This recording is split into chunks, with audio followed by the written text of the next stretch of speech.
Hi everybody, my name is Paige and my project today is on wheelchair rugby. Locally, Lethbridge offers wheelchair sports such as wheelchair basketball and power chair soccer. I was not able to find anything directly regarding them offering wheelchair rugby, but they do have a few options as well.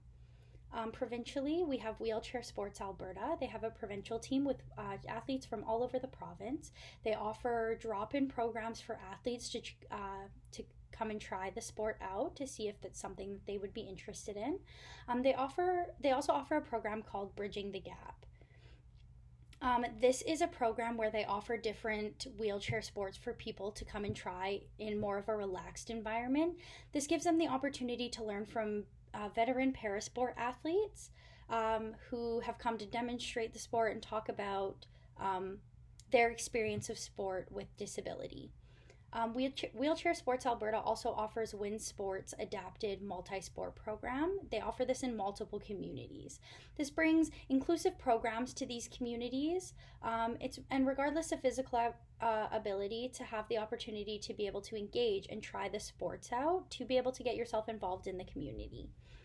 For the national side, we have Wheelchair Rugby Canada. This has a team with athletes from all over the country. They do also participate in international tournaments as well. They also offer something called the Podium Club. This is an initiative program to support the development of wheelchair rugby across Canada. Any clubs that do take advantage of this program, they'll be funded for their success and rewarded for their development strategies. And internationally, wheelchair rugby is an event at the Paralympics, and they do have World Wheelchair Rugby.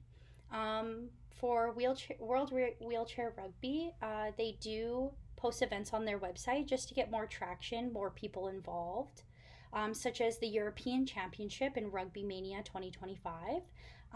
They play a leading role in achieving the goals that are set out for this sport and ensuring there's an inclusive environment and space for everybody to come and enjoy of all different types of abilities.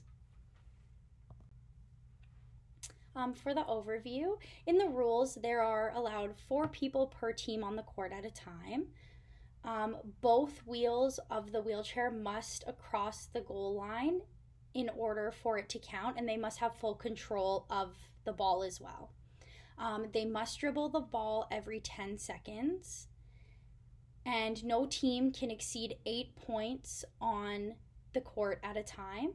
And there's no striking the wheelchair behind the axle of the rear wheel because it could cause people to turn around. It could be extremely dangerous. And it is a full contact game. For the organization, there are 4 quarters, each being 8 minutes. It's played on a basketball court with the hard flooring. And players are put into classified in a class of 1 to 7. So these groups they range from 0.5 to 3.5.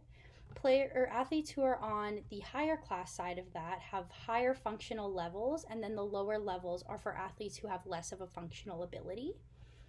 The equipment, they use a standard sized volleyball that is all white. They do have specialized wheelchairs that do work with the contact aspect of the sport while keeping it safe. And there's use of cones and markers for the goal lines or any out of bounds areas as well.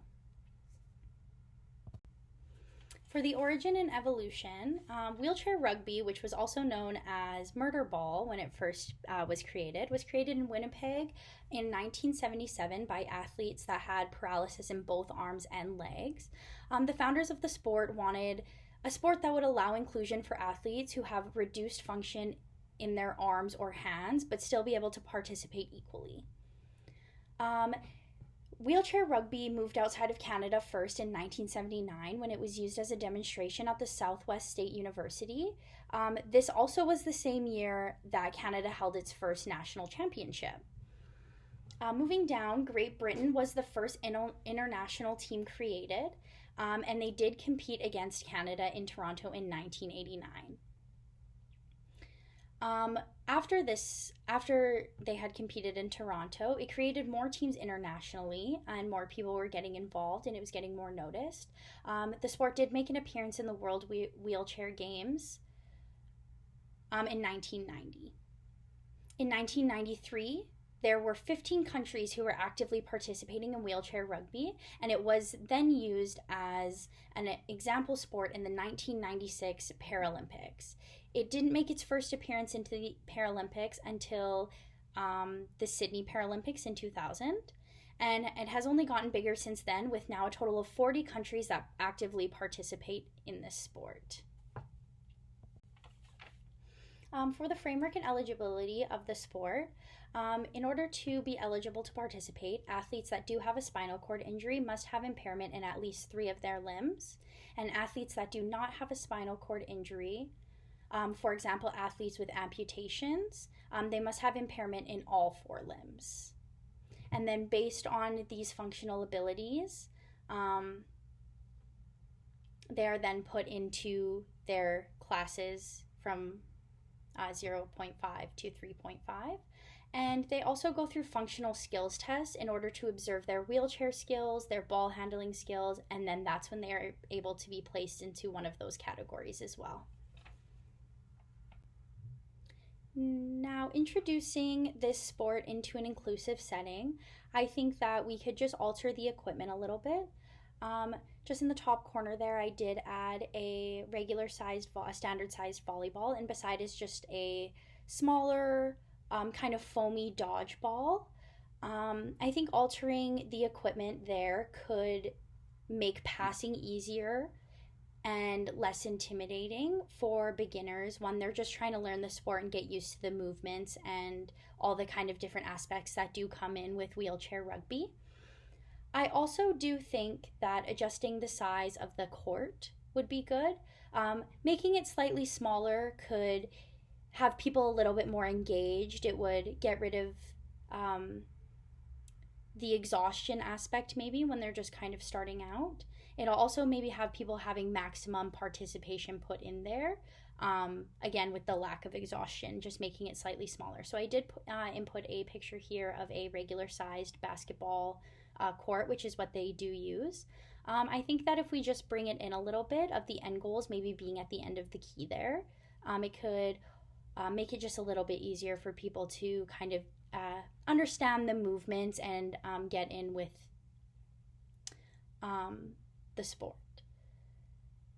And then I also think that slightly changing the rules to make it less of a contact game, for example, we could do like a touch base game or like a tag type of situation, just in case there's those who are kind of just starting out and they're learning, or maybe those who are not really looking for something so contact sport. This could get people more engaged and maybe have more of a participation. Just changing it slightly so then it could include everybody who's maybe not looking for such a contact type of sport. Thank you for watching.